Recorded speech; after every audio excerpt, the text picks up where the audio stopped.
तो आज बच्चों हम एक नया टॉपिक डिस्कस करेंगे, है ना, जिसमें हमारे पास रहेगा क्या, हमारे पास है सेल हाफ रिएक्शन। इसके बारे में हमने पहले थोड़ा बहुत डिस्कस किया है जब मैंने आपको गैल्वेनिक सेल पढ़ाया था। ठीक है, तो थोड़ा सा रिवाइंड करेंगे पीछे की तरफ और वहाँ पर हम पहले देखेंगे कि हमने यहाँ पर किया था ये, है ना, गैल्वेनिक सेल मैंने पढ़ाया था लास्ट लेक्चर में और उसमें 2 हाफ सेल रिएक्शंस थी, ये मेरे पास था। तो पहले इसको समझते हैं, फिर हाफ सेल रिएक्शन को समझते हैं कि क्या होता है हमारे पास। तो ध्यान रखना है सबसे पहले कि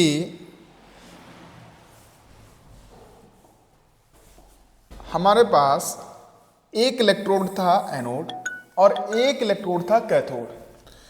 तो एनोड और कैथोड को मिक्स करके हमारे एक रिएक्शन बनी थी जिसे हमने बोला था सेल रिएक्शन।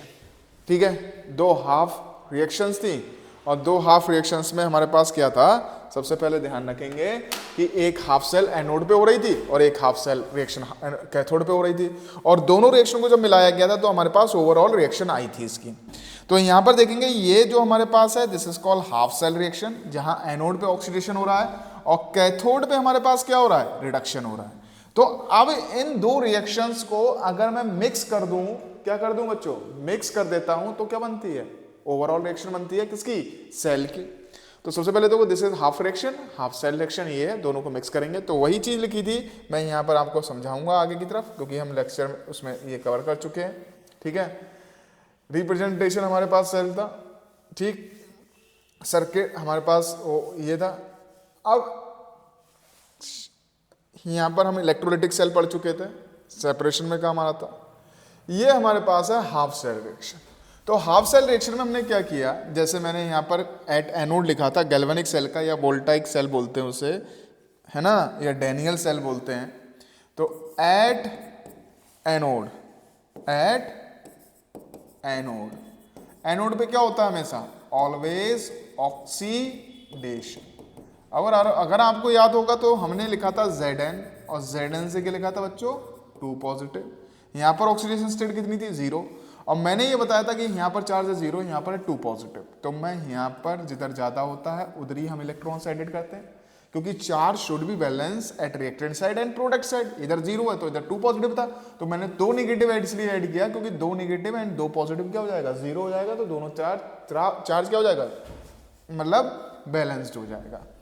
अब ये this reaction is known as half cell reaction. ये एनोड पे हुई, 2 हमारे पास इलेक्ट्रोड होते हैं। अगर मैं बात करूं एट कैथोड की, तो कैथोड पे ऑलवेज क्या होता है, रिडक्शन होता है। क्या होता है, रिडक्शन।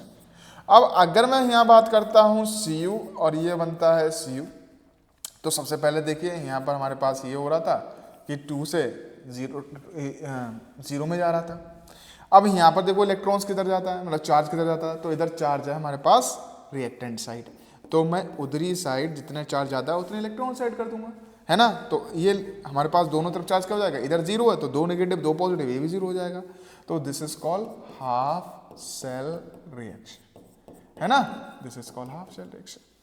अब क्या करेंगे, अगर हमें टोटल सेल रिएक्शन चाहिए, मतलब ओवरऑल चाहिए जो आगे आने वाली है, तो मैं इन रिएक्शन को ऐड कर दूंगा, रिएक्टेंट वाले रिएक्टेंट साइड एंड प्रोडक्ट वाले प्रोडक्ट साइड। तो Zn प्लस ये सॉलिड फॉर्म में होता है, Cu 2 पॉजिटिव, ये एक्वस होता है ना। और अगर मैं इधर बात करूं तो Zn 2 पॉजिटिव, जिसपे आइंस मौजूद हैं ये एक्वस में होंगे, और जिसपे अगर मेरे कोई 0 चार्ज है ये कौन से स्टेट में है, सॉलिड स्टेट में। अब इधर की साइड 2 इलेक्ट्रॉन्स थे, इधर की साइड बच्चों हमारे पास 2 इलेक्ट्रॉन्स थे, इसको हमने क्या कर दिया, कट आउट कर दिया। कट आउट होने के बाद हमारे पास ये जो रिएक्शन आई, this reaction is called overall cell reaction. ये जो रिएक्शन है ये हमारे पास ओवरऑल सेल रिएक्शन बनती है। तो 2 हाफ रिएक्शन को बना के क्या बन रही है बच्चों, हाफ पूरी ओवरऑल रिएक्शन बन रही है। अब यहाँ पर अगर मैं बात करूँ तो मैं इस रिएक्शन को इस तरीके से लिखता हूँ, Zn Cu2 पॉजिटिव, आप इस तरीके से लिख सकते हैं इसको, ये सेल की ओवरऑल रिएक्शन। तो हाफ सेल अगर आपको लिखने के लिए आया तो इन रिएक्शंस को हम लिख सकते हैं, जैसे मैं अभी आप बात करूंगा। और इसको रिप्रेजेंट करने का तरीका मैंने लास्ट वीडियो में आपको बताया था कि Zn, और ये हमारे पास आया Zn, है ना, 2 ये Zn2 पॉजिटिव और ये हमारे पास आया था Cu और ये आया था Cu से कहाँ गया था, Cu2 पॉजिटिव से Cu, ये हमने किया था रिप्रेजेंट करने का तरीका। तो इधर की तरफ हम क्या करते हैं बेटा, एनोड रिप्रेजेंट करते हैं, इधर की तरफ हम क्या करते हैं, कैथोड रिप्रेजेंट करते हैं, यानी इधर की तरफ ऑक्सीडेशन और इधर की तरफ क्या करते हैं हम, रिडक्शन। ये ध्यान रखेंगे। तो सिंपल सा हमारे पास हो गई। तो अगर हम इस रिप्रेजेंटेशन से हमसे कोई हाफ सेल रिएक्शन पूछेगा तो आप डायरेक्ट Zn से Zn2 पॉजिटिव ले जाइएगा, Cu2 पॉजिटिव से Cu ले जाइएगा, जितने इलेक्ट्रॉन्स का डिफरेंस हो उसको ऐड कर दीजिएगा और हमारे पास हाफ सेल रिएक्शन बन जाएगी। जैसे आपके नेक्स्ट क्वेश्चन में मैं एक क्वेश्चन दिया हुआ है जो आपको समझाएगा किस तरीके से हम इसको करेंगे, ठीक है। तो हम आगे बढ़ते हैं थोड़ा सा। नेक्स्ट वन है ओवरऑल रिएक्शन, मैंने आपको बताई दी है ना। It is redox reaction because redox reaction क्या होती है, जिसमें ऑक्सीडेशन एंड रिडक्शन दोनों होता है, ठीक है। तो ध्यान रखेंगे। नेक्स्ट वन, एक क्वेश्चन है यहाँ पर है क्रोमियम एंड आयरन इलेक्ट्रोड, ठीक है। ये हमारे पास ये आती है chromium Cr and iron electrode are used in galvanic cell. Write the cell reaction along with the representation. ये रिप्रेजेंटेशन दे रखा है भाई साहब, आपको क्या दिक्कत है इसमें। अगर मैं देखूं तो ये जो चीज रिप्रेजेंट कर रही है ये ऑक्सीडेशन कर रही है, और ऑक्सीडेशन किस पे होता है, एनोड पे।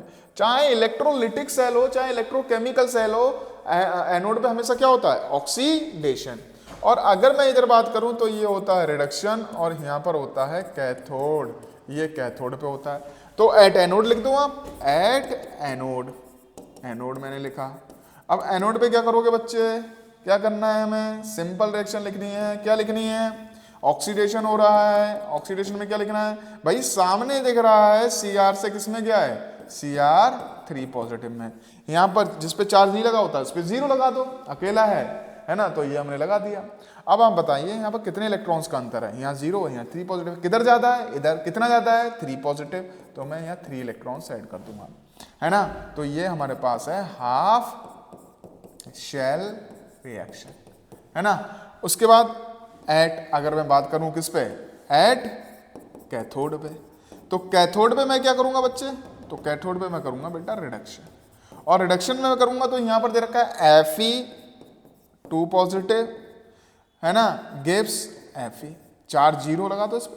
और अगर आप देखूं तो इधर कितने इलेक्ट्रॉन्स हैं, 2, इधर कितने हैं, 0, तो इधर में जिधर ज़्यादा होते हैं उतने इलेक्ट्रॉन ऐड कर दो, तो ये चार्ज बराबर हो जाएगा। लेकिन यहाँ पर फर्क देखो, यहाँ पर 3 है, यहाँ पर कितने हैं, 2 हैं। तो हम इन इलेक्ट्रॉन्स को पहले क्या करेंगे, बैलेंस करेंगे। बैलेंस करने के लिए क्या करूंगा, इस पूरी रिएक्शन को बेटा इलेक्ट्रॉन बैलेंस करने पड़ेंगे, वरना इलेक्ट्रॉन्स कट आउट नहीं होंगे, इलेक्ट्रॉन्स कट आउट करने होते हैं हमें। तो इस पूरी रिएक्शन को मैं मल्टीप्लाई किससे करूंगा बेटा, 2 से। और इस रिएक्शन को कितने से मल्टीप्लाई करना पड़ेगा मुझे, 3 से, क्योंकि 2 से मल्टीप्लाई करूंगा तो ये 6 इलेक्ट्रॉन बनेंगे, और यहाँ पर 3 से मल्टीप्लाई करूंगा तो ये 6 इलेक्ट्रॉन बनेंगे। और ओवरऑल रिएक्शन क्या जाएगी, तो देखिए इसकी 2 से मल्टीप्लाई की तो 2Cr plus 3Fe2 positive. After that ये कितने इलेक्ट्रॉन बन गए, 6 इलेक्ट्रॉन, रिएक्टेंट वाले रिएक्टेंट साइड, प्रोडक्ट वाले प्रोडक्ट साइड। तो यहाँ पर हमारे पास क्या आ गया, 2Cr3 पॉजिटिव एंड 3Fe, क्योंकि 3 से मल्टीप्लाई हुई है नीचे वाले रिएक्शन में। और हमारे पास क्या हुआ है, ये हमारे पास 6 इलेक्ट्रॉन, 6 इलेक्ट्रॉन से क्या कर दिया, 6 इलेक्ट्रॉन कट आउट कर दिया। अब कट आउट करने के बाद हमारे पास क्या हुआ, ये ओवरऑल रिएक्शन आ गई। ये हमारे पास सिंपल सा क्वेश्चन हो गया। मेरे हिसाब से कोई दिक्कत नहीं आई है, सब चीज दे रखी है, वो क्वेश्चन में दे रखी है, और आसानी से बच्चों आप क्या कर सकते हैं, इसको कर सकते हैं, ठीक है। नेक्स्ट में देखें, आगे बढ़ते हैं हम लोग और आगे की तरफ चलते हैं, ठीक है। तो यहाँ पर मैं करता हूँ इसको क्लीन, अब यहाँ पर हम देखेंगे, ठीक है, क्लीन कर देते हैं, आगे बढ़ते हैं थोड़ा सा। इलेक्ट्रोमोटिव फोर्स, बड़ा सिंपल सा डेफिनेशन है, ज़्यादा इसके अंदर घुसना नहीं है, ज़्यादा उसमें करना नहीं है। अगर मैं यहाँ पर एट द डेफिनेशन यहाँ पर दे रखी है, it is the potential difference between the electrode when cell is not in use. जब सेल यूज नहीं हो रहा है तो जो उसके बीच में पोटेंशियल डिफरेंस होता है इलेक्ट्रोड्स के बीच में, पॉजिटिव एंड नेगेटिव के बीच में, जब सेल यूज नहीं हो रहा होता है। जब सेल यूज नहीं हो रहा होता है तो उसको हम बोलते हैं EMF, इलेक्ट्रोमोटिव फोर्स, है ना। It is voltage which is responsible for motion of electrons in a external circuit. अगर हम देखें तो हम क्या करेंगे, एक्सटर्नल सर्किट में क्या करेंगे, उसको इसी के कारण जब पोटेंशियल डिफरेंस होता है तो इलेक्ट्रॉन्स एक जगह से दूसरी जगह मूव करते हैं। ये हमारे पास आया, ठीक है। अब मैं आपसे बात करूंगा Gibbs free energy. Gibbs free energy क्या है? तो बेटा यहाँ पर हमने लिखा है the extra energy available to do useful work, है ना, उसको हम बोलते हैं गिब्स फ्री एनर्जी। अगर मैं बोलूँ स्टैंडर्ड गिब्स फ्री एनर्जी तो हम उसको करते हैं change in Gibbs free energy, तो उसको हम बोलते हैं डेल्टा जी से। और स्टैंडर्ड गिब्स फ्री एनर्जी बोलूँ तो डेल्टा जी नॉट से, जो क्योंकि यही आपके उसमें लगने वाले हैं। तो डेल्टा जी नॉट का फॉर्मूला जो है हमारे पास वो क्या होता है बेटा? N F E not cell, ये हमारे पास होता है, ठीक है। यहाँ पर हमारे पास क्या रखा है? डेल्टा जी स्टैंडर्ड गिब्स फ्री एनर्जी है। एन क्या है? Number of charge of electrode, मतलब हमने जो किया था एन नंबर ऑफ इलेक्ट्रॉन्स, जैसे मैंने अभी पीछे वाली डायरेक्शन में किया था, कितने इलेक्ट्रॉन्स लिए थे? 6 इलेक्ट्रॉन, तो एन की वैल्यू कितनी रखूंगा? 6। और जो पिछली बारी गैल्वेनिक वाली सेल थी उसमें कितने इलेक्ट्रॉन्स काटे थे मैंने? कट किए थे 2 इलेक्ट्रॉन्स, तो वो करेंगे हम। नेक्स्ट वन फराडे कांस्टेंट, इसकी वैल्यू ये होती है हमारे पास standard cell potential. E not cell कैसे निकालते हैं? ई नॉट सेल आपको मैंने पहले ही बताया था कैसे निकालते हैं। ई नॉट कैथोड से N minus E not anode से। और कैथोड पे क्या होता था? रिडक्शन, आप ये लिखना चाहें तो ये लिख सकते हैं। और एनोड पे क्या होता था? ऑक्सीडेशन। ध्यान रखेंगे इसमें न्यूमेरिकल्स मिलेंगे तो हमें न्यूमेरिकल्स भी करने होंगे इसके बिहाफ पे, ठीक है। डेल्टा जी हो गया। अब यहाँ पर एक क्वेश्चन पूछा जाता है, चलिए एक क्वेश्चन मैं आपको बताता हूँ। जब अगर यहाँ पर एक क्वेश्चन जो है वो ये है कि डेल्टा जी इज नेगेटिव, तो रिएक्शन कैसी होती है? स्पॉन्टेनियस ये होती है। और अगर डेल्टा जी कैसा होता है, ये बात लिख के रख लो कि ये होती है बेटा हमारे पास कौन सी? नॉन स्पॉन्टेनियस, ये होती है हमारे पास non spontaneous. Delta G negative, तो ये जो है वो हमारे पास किस में होती है? गैल्वेनिक सेल में होती है। और ये किस में होती है बेटा? इलेक्ट्रोलिटिक में होती है, इलेक्ट्रोलिटिक सेल में होती है, ठीक है। तो यहाँ पर एक क्वेश्चन पूछा जाएगा कि जब डेल्टा जी है ना, वैसे तो स्पॉन्टेनियस डेल्टा जी निगेटिव रहेगा और यहाँ डेल्टा जी क्या रहेगा? पॉजिटिव रहेगा। तो यहाँ पर ध्यान रखें कि हमारे पास क्या होता है कि डेल्टा जी हमारे पास तो निगेटिव है, लेकिन वो ये पूछेगा इफ रिएक्शन इज स्पॉन्टेनियस, तो स्पॉन्टेनियस है तो minus N F E not cell, ये जो वैल्यू होगी वो कैसी होगी? तो बेटा आप बताओ कैसी होगी? तो लेस देन क्या होगी? ये 0, ध्यान रखना। और ई नॉट सेल की वैल्यू कैसी होगी? तभी तो निगेटिव आएगी। ई नॉट सेल की वैल्यू पॉजिटिव होगी क्योंकि ग्रेटर देन 0, तभी पॉजिटिव होगी, तभी तो निगेटिव। अगर निगेटिव होगी तो निगेटिव निगेटिव क्या हो जाएगा? पॉजिटिव हो जाएगा। तो रिएक्शन कैसी हो जाएगी? Non spontaneous. तो डेल्टा ई नॉट सेल हमें क्या लेना पड़ेगा? पॉजिटिव लेना पड़ेगा, यानी ग्रेटर देन 0। ऐसे ही अगर नॉन स्पॉन्टेनियस में ये पूछता है, नॉन स्पॉन्टेनियस में, है ना, ये हमारे पास पूछता है, तो हमारे पास माइनस एन एफ ई, क्योंकि पॉजिटिव लाना है ना, डेल्टा जी कैसे लाना है? पॉजिटिव। तो डेल्टा जी क्या होगा बेटा? आप देखो ग्रेटर देन 0 होगा, ठीक है, वो ग्रेटर देन 0, यानी ग्रेटर देन 0 का मतलब पॉजिटिव में होगा। और ये हमारे पास ई नॉट सेल कैसा होगा बेटा? ई नॉट सेल बेटा अब निगेटिव होगा, तभी तो निगेटिव निगेटिव पॉजिटिव बनेगा। तो ध्यान रखिएगा। एक यहाँ पर हमारे पास आया है कि अगर इक्विलिब्रियम पे है, इक्विलिब्रियम कंडीशन में, तो डेल्टा जी की वैल्यू क्या होगी? तो डेल्टा जी का फॉर्मूला रख लीजिए माइनस एन एफ, है ना, sorry, delta G nought is equal to minus 2.303 R T log, है ना, क्या लिखेंगे? K C, N R T log K C, है ना, ये लिख लेंगे। यहाँ पर मैं एन लिखना है, N R T log K सी, ये लिखेंगे हम फॉर्मूला। मैं दोबारा लिख देता हूं। तो ये फॉर्मूलेस आपको याद करने हैं, ठीक है। Delta G is equal to minus 2.303 N R T log K C, और के सी यहाँ पर क्या है? ये है बेटा इक्विलिब्रियम कांस्टेंट। ये निकालने के लिए आता है, तो ध्यान रखेंगे किस तरीके से हमसे पूछा जाएगा वो ध्यान रखेंगे। ये हमारे पास आ गया, ठीक है। आर क्या है यहाँ पर? Gas constant. और एन क्या है? नंबर ऑफ इलेक्ट्रॉन्स जो आपके हुए हैं। टी क्या है? टेम्परेचर, है ना। आर की वैल्यू हमारी अलग अलग यूनिट्स में लगेगी, तो ध्यान रखिए। ये फॉर्मूलेस थे। स्पॉन्टेनियस में डेल्टा जी नेगेटिव रहेगा, ये रहेगा। डेल्टा जी नॉट का फॉर्मूला आपने याद कर लिया। ये क्वेश्चन अगर एमसीक्यूज में आते हैं तो आप कर लेंगे, बाकी अगर केसी निकालने के लिए आएगा जो हम न्यूमेरिकल्स करेंगे तो उसमें ध्यान रखेंगे, ठीक है। तो आगे बढ़ते हैं हम।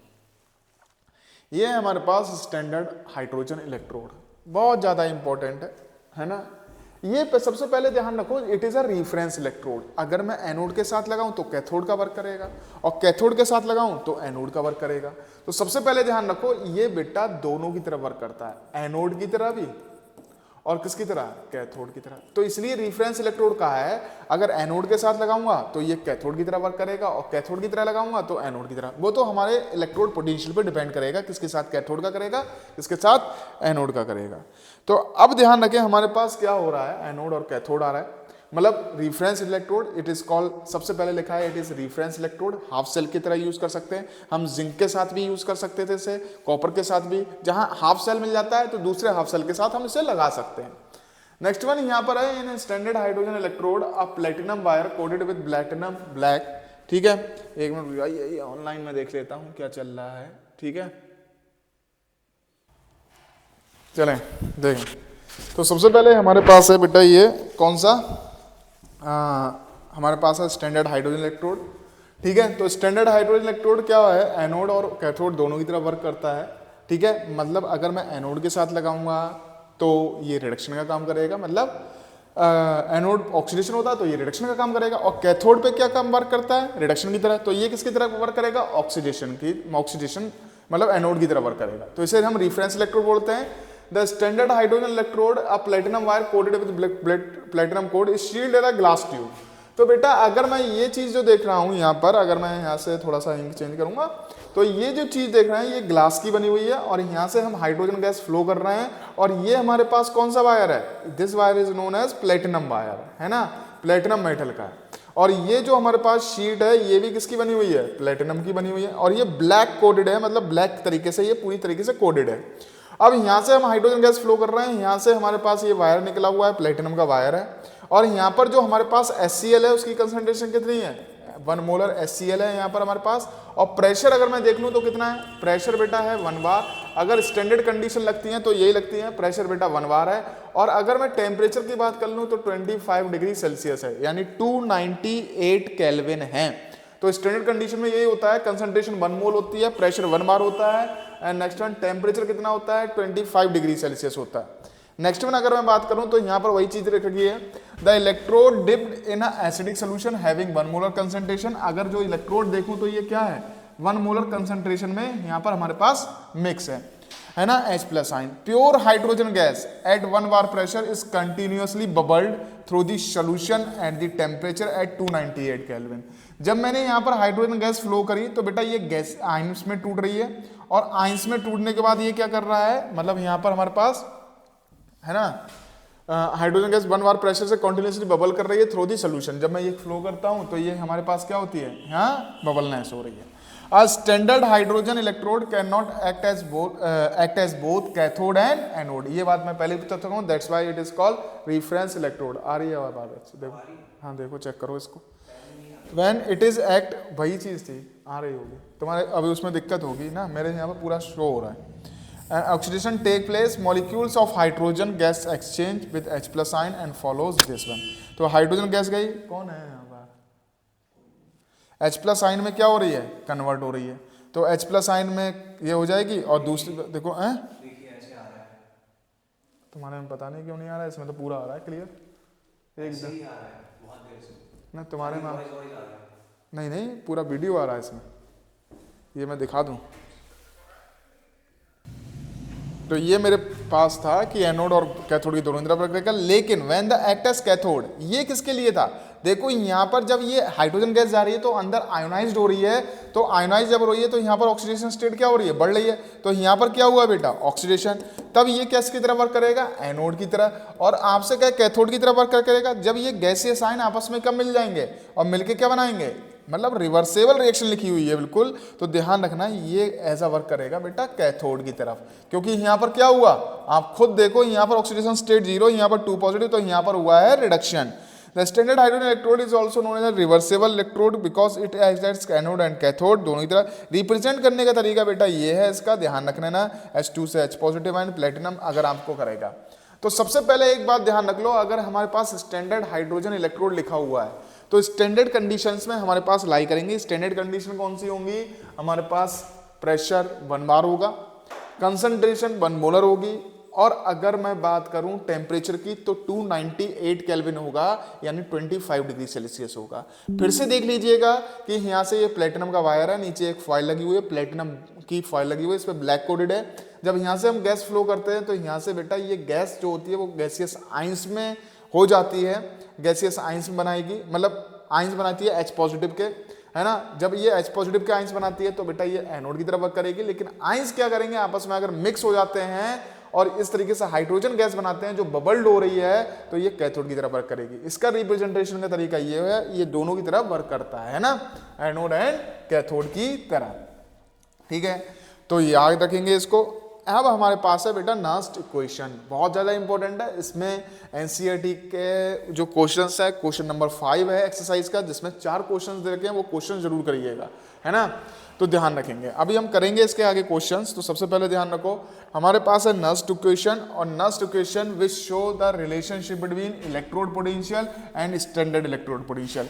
ये मेरे पास अगर मैं बात करूं तो मेरे पास E है, और अगर मैं बात करता हूं इसकी E की, है ना, E की बात करता हूं, और ये मेरे पास है E नॉट।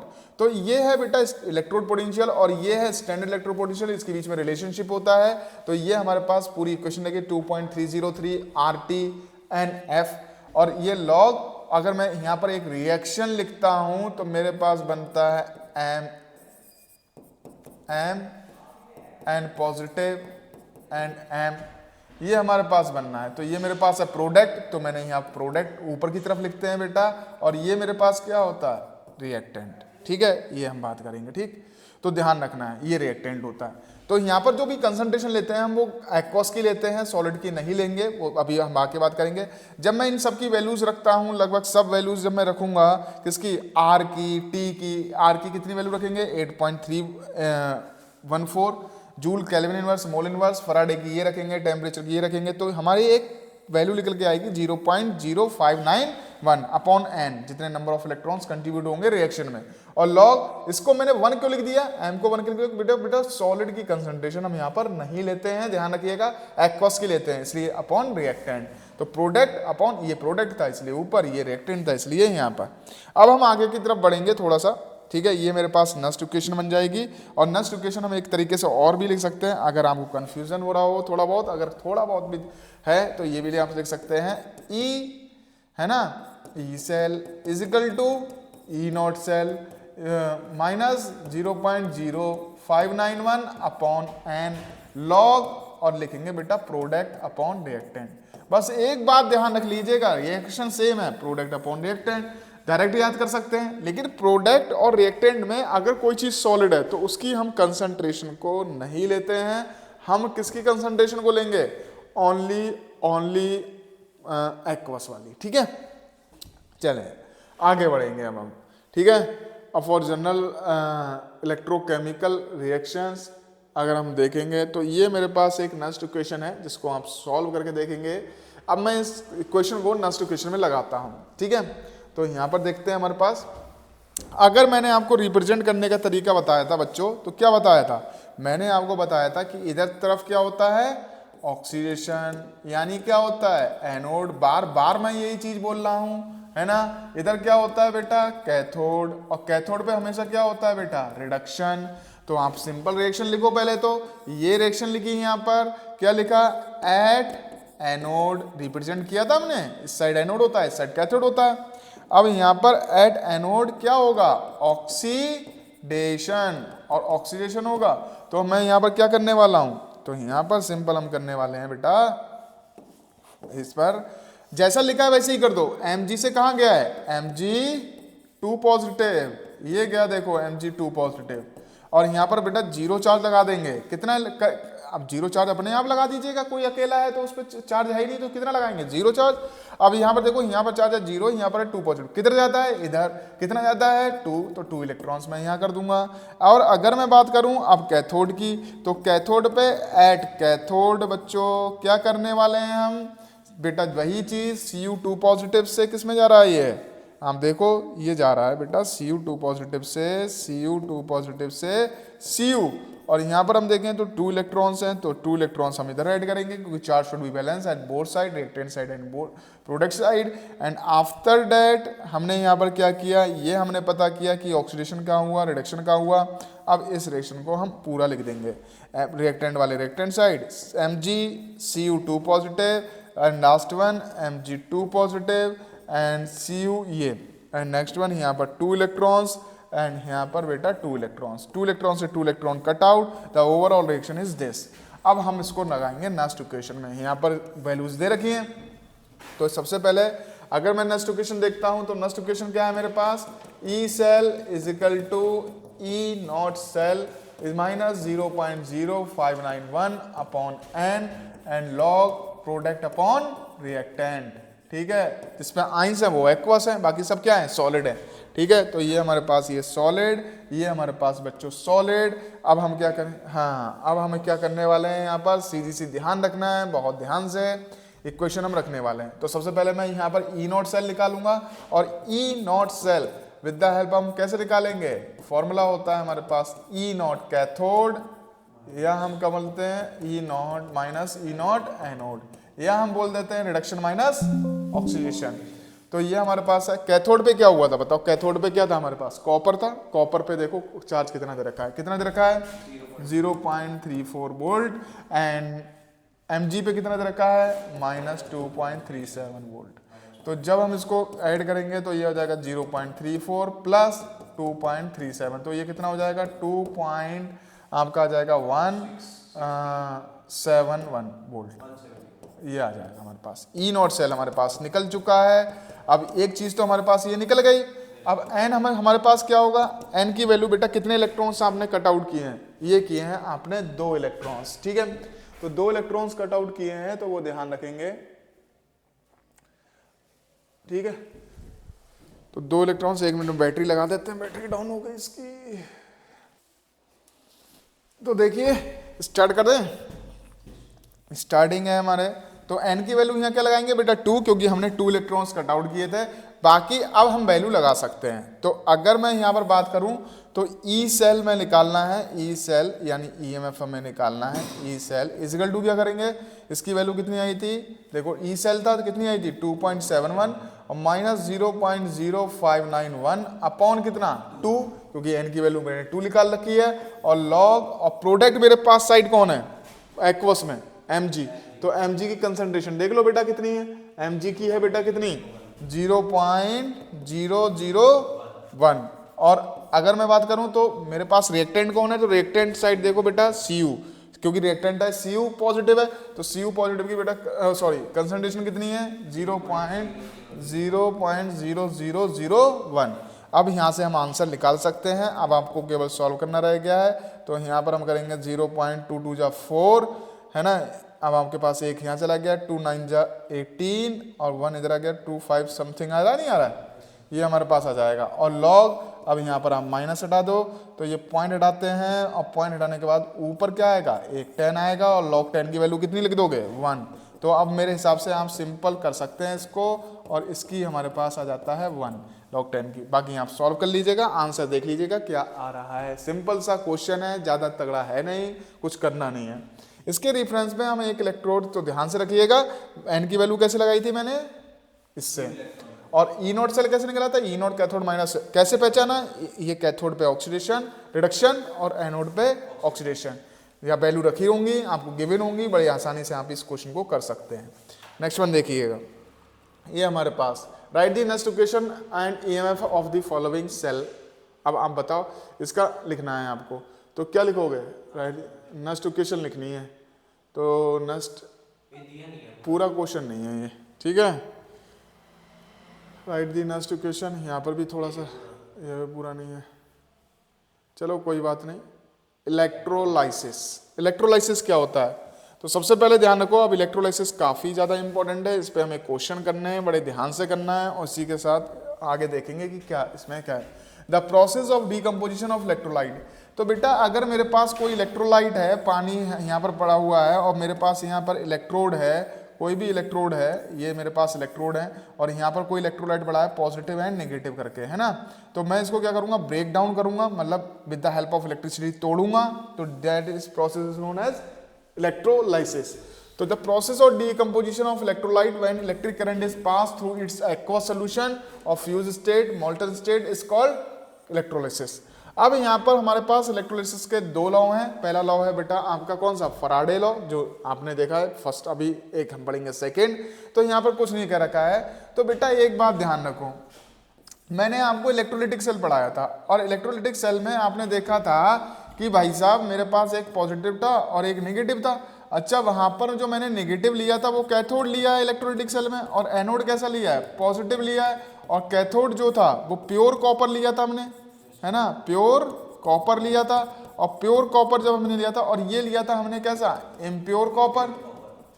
अब यहाँ पर हमने जो सोल्यूशन लिया था बच्चे, क्या लिया था, वो लिया था CuSO4 का, इलेक्ट्रोलाइट लिया था हमने CuSO4 का।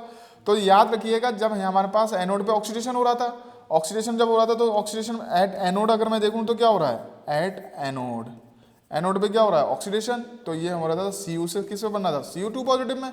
और ये बेटा किसकी तरफ जाएगा, पॉजिटिव वाला किसकी तरफ जाएगा, नेगेटिव की तरफ। तो यहाँ से आइंस 2 टू Cu2 पॉजिटिव के, और यहाँ से भी 2 पॉजिटिव निकल रहा था, वो किसकी तरफ भाग रहा था, कैथोड की तरफ, क्योंकि पॉजिटिव था, नेगेटिव की तरफ भाग रहा था। तो यहां से टूट रहा था और यहां पर लिबरेट हो रहा था, मतलब डिपॉजिट हो रहा था। तो वही चीज थी, लेकिन कितना डिपॉजिट होगा, कितना लिबरेट होगा, वो डिपेंड करेगा बेटा कि हमने कितनी इलेक्ट्रिसिटी से दी है। अगर मैं थोड़ी इलेक्ट्रिसिटी दूंगा तो थोड़ा टूटेगा, ज्यादा इलेक्ट्रिसिटी दूंगा तो ज्यादा टूटेगा। तो वही चीज उन्होंने कहा है, जितना क्वांटिटी ऑफ चार्ज आप देंगे उतना ही ज्यादा डीकम्पोजिशन होगा और लिबरेटेशन होगा, है ना। तो वही लिखा है, the amount of any substance deposited and और liberate at the electrodes is directly proportional to the quantity of electricity. इस बात पे खासकर फोकस रखेंगे, क्वांटिटी ऑफ इलेक्ट्रिसिटी का मतलब होता है चार्ज, जितना ज्यादा चार्ज दूंगा through the electrolyte. If W gram of the substance deposited and passing Q Coulomb's of electricity, तो बेटा ये डायरेक्टली प्रोपोर्शनल होता है, ध्यान रखिएगा। उतना ही मास होगा जितना हम क्वांटिटी ऑफ इलेक्ट्रिसिटी मतलब चार्ज इसे देंगे with the help of electrode. और ये मास, ये क्या है, amount of the substance, amount of the substance, amount of substance, बेटा ध्यान रखें। अब आपने एक चीज पढ़ी होगी कि I इजिकल टू क्या होता है, Q अपॉन T। तो Q इजिकल टू क्या हो जाएगा बेटा, I इंटू T। तो मैं यहाँ पर क्या लिखूंगा बेटा, अगर मैं लिखूं तो बेटा I इंटू T लिख देता हूं, और इस साइन को खत्म करना होता है तो हम यहाँ पे लगाते हैं Z, और ये हमारे पास होता है ये। तो अगर मैं बात करूं तो ये मेरे पास क्या है, इलेक्ट्रोकेमिकल इक्विवेलेंट, है ना, ये हमारे पास है। और अगर मैं क्या कर दूं बेटा, I इजिकल टू 1 कर दूं, अगर 1 एम्पियर करंट फ्लो करूं, है ना, 1 एम्पियर करंट फ्लो कर रहा हूं फॉर अ 1 सेकेंड, कितने सेकेंड के लिए, for a 1 second, then what happens, क्या होता है, फिर W इजिकल टू Z। तो ये आता है हमारे पास इलेक्ट्रो, तो उसको इलेक्ट्रोकेमिकल इक्विवेलेंट किसको रिप्रेजेंट करने लगता है, आपका जितना मास डिपॉजिट हुआ है, इतना सा हमारे पास है। ठीक है, आगे बढ़ते हैं, आगे बढ़ें थोड़ा सा। नेक्स्ट वन है, अब ये मैंने लिख रखा है, देखो किस तरीके से। अब अगर मैंने ये W इजिकल टू Z ये मैंने बता रखा है, अभी बताया था आपको। और यहाँ पर हम देखें, दस द इलेक्ट्रोकेमिकल इक्विवेलेंट में defined as the amount of the substance deposit passing 1 ampere current for 1 second by passing. अब 1 फराडे कोई आपसे पूछ ले, तो 1 फराडे का मतलब आपको डायरेक्ट करना है कि 1 मोल इलेक्ट्रॉन कितना चार्ज कैरी कर सकते हैं। 1 मोल में कितने पार्टिकल्स होते हैं, भाई चार्ज की बात हो रही थी ना, Q इज द चार्ज। तो चार्ज की बात जब हो रही है तो इसमें कह रहा है कि 1 मोल इलेक्ट्रॉन्स पे कितना चार्ज होगा। तो बेटा 1 मोल का मतलब है, और एक चार्ज कितना होता है 1 इलेक्ट्रॉन पे, जब 1 पे इतना होता है तो इतने पे कितना होगा, बेटा इतना आता है, जिसको हम करके इस तरीके से लिख देते हैं।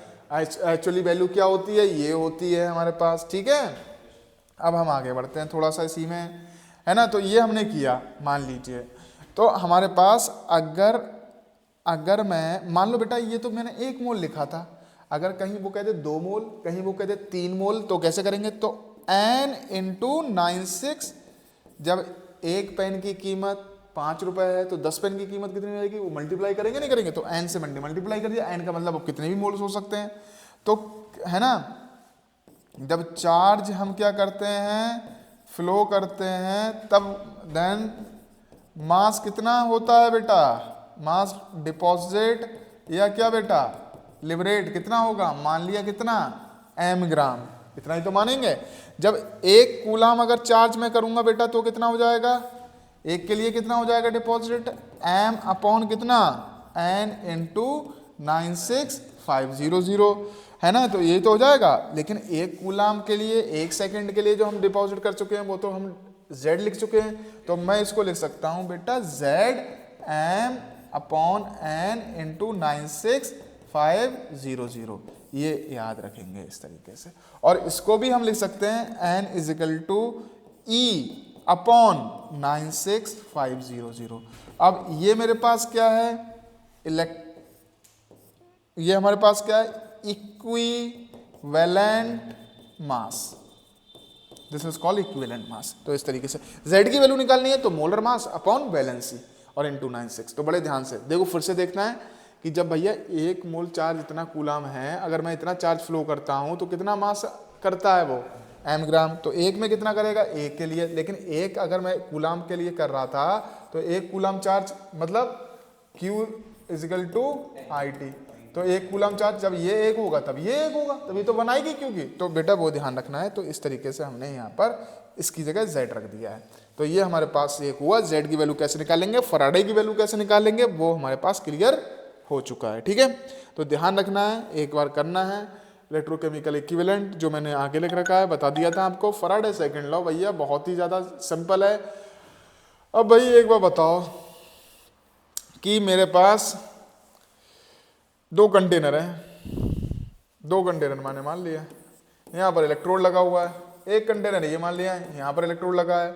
अब यहाँ पर मैं जितना चार्ज फ्लो करूंगा उतना ही तो मास डिपॉजिट होगा, तो मैंने मान लो यहाँ पर E1 इक्विवेलेंट मास किया है, तो यहाँ पर कितना डिपॉजिट हो रहा है W1, यहाँ पर कितना किया E2, तो यहाँ पर कितना हो रहा है W2, तो E1 जो होता है और अपॉन E2 इजिकल टू क्या हो जाएगा W1 अपॉन W2, सीधा सा क्वेश्चन बस ये।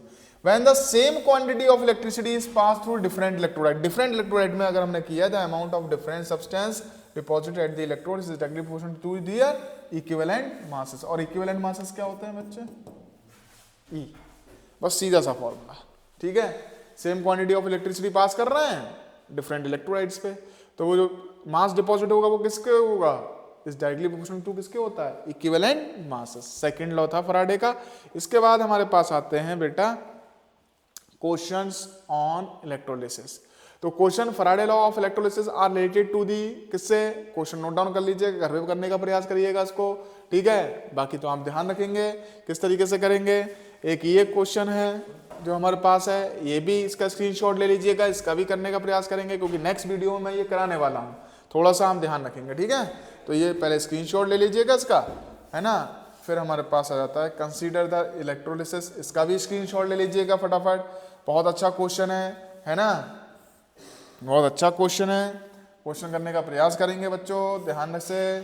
ठीक है, बढ़े आगे।